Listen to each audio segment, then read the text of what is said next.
Hello' everyone, এয়া দুপৰীয়া সময়ৰ জলপান ভাগ দেখাবৰ কাৰণে আহিলোঁ।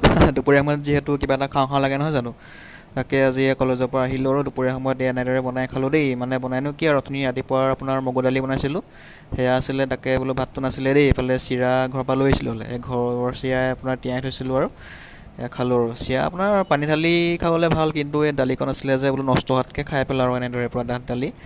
মানে মগু দালিটো বইল কৰিছিলোঁ দেই, একো তেল চেল দিয়া নাই আৰু এনেও বইল খালে ভাল স্বাস্থ্যৰ কাৰণে নহয় জানো।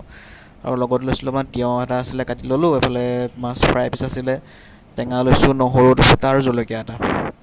এনেদৰে খালোঁ দেই। দুপৰীয়া সময়ত জানো আপোনাৰ ভোক ভোক লাগে, কিবা এটা খাওঁ খাওঁ লাগে নহয় জানো, সেইকাৰণে খালোঁ এনেদৰে আৰু। বাকী চিৰা জলপান খাই আপোনালোকে ভাল পায়নে জনাব কমেণ্টত, মই হ'লে ভাল পাওঁ দেই। বাকী ভিডিঅ'টো ইমানেই আৰু, ভাল পালে লাইক কমেণ্ট শ্বেয়াৰ ফ'ল' কৰি দিব। আৰু যদি ইউটিউবত চাই আছে প্লিজ ছাবস্ক্ৰাইবটো কৰি দিব আৰু। বাকী আজিলৈ মানে দেই, ভাল পালেও কমেণ্ট কৰিব, বেয়া পালেও কমেণ্ট কৰিব। বাকী আকৌ নেক্সট ভিডিঅ' লগ পাম, বাই বাই।